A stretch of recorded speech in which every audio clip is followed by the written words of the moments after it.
Alright, everyone. I'm a little bit out of breath right now just because I got done sprinting.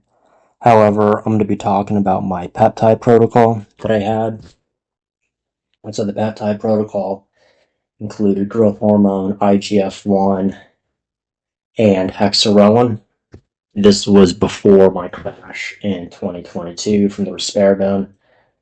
Yeah, if I need to mention it just once again, that this stuff can mess up your receptors permanently, or at least for a very long time, in which the recovery can be expensive and time consuming. So, this was pre-crash.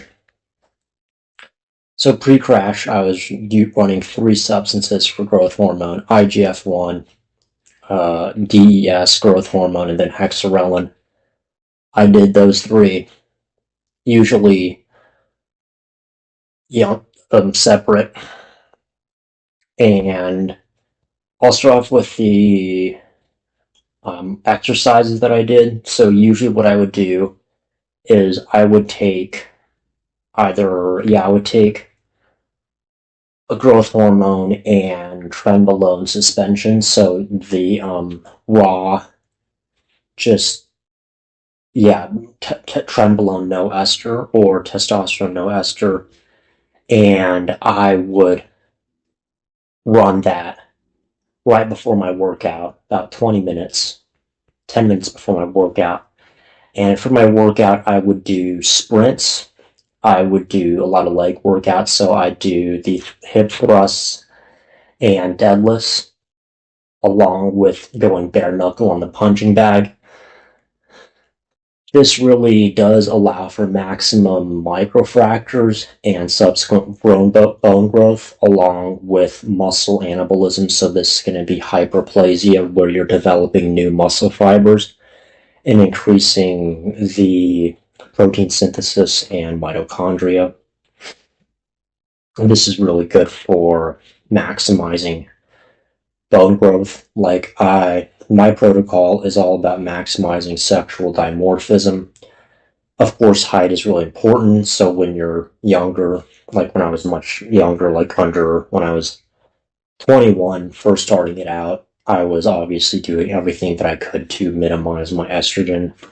So I was running, trenbolone, masteron, boldenone, those three. Of course, I didn't really know much better, so I took D-bol as my first cycle and Winstrol, just because I was trying to stay away from injectables. And so further on, I would run, usually when I was running my growth hormone and IGF-1, I would take it in like a single shot. I would slam my entire 1 milligram of IGF-DES, and then I would go eat a bunch of food. Sometimes I would take insulin along with that, just regular insulin, and I'd inject like 5 IUs or 10 IUs, depending on the day.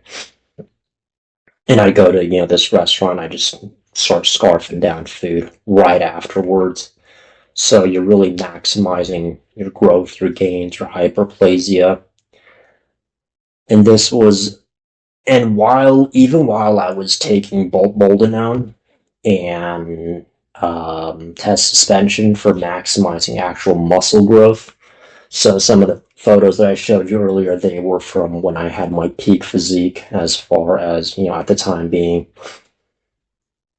And that was, as far as peak muscle mass and body composition, I was running growth hormone.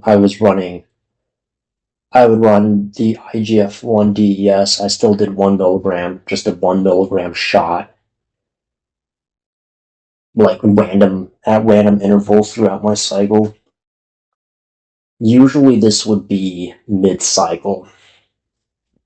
So for my growth hormone protocol, I would usually run high masteron, or sometimes just straight DHT injectable. Occasionally I run masteron and Superdrol, so usually high androgenic compounds. The DHT helps with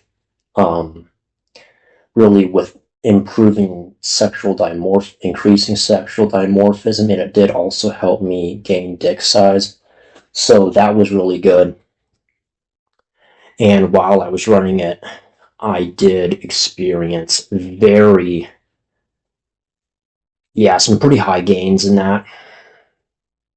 I would also take the DHT, straight injectable DHT with my hexarelin. That did really good. And then on top of that, yeah, that was primarily my growth hormone protocol. Sometimes I would take caffeine, but that was usually going to be about a couple weeks after I would, start running caffeine. Of course, I was taking caffeine like all the time. Just drinking energy drinks all the time at the time. So, that did play into it. And yeah, that was kind of about it. As for managing prolactin, I found that DHT compounds, so like Masteron, Proviron, um, Masteron, Proviron, androstanolone, so that's just like plain DHT, that really helped with minimizing the prolactin and also maximizing androgenic effects. Of course, I mentioned about psychoactive drugs. Anything that really jumps up your dopamine, you want to be careful about it because you can have massive crashes from it. I started having massive crashes after bupropion, Wellbutrin, and after risperidone and hydroxyzine. So those three things, they do go directly to the dopamine receptor. So you just got to be super careful about that. And that'll be about it for my growth hormone protocol. Hope you find this helpful. Take care.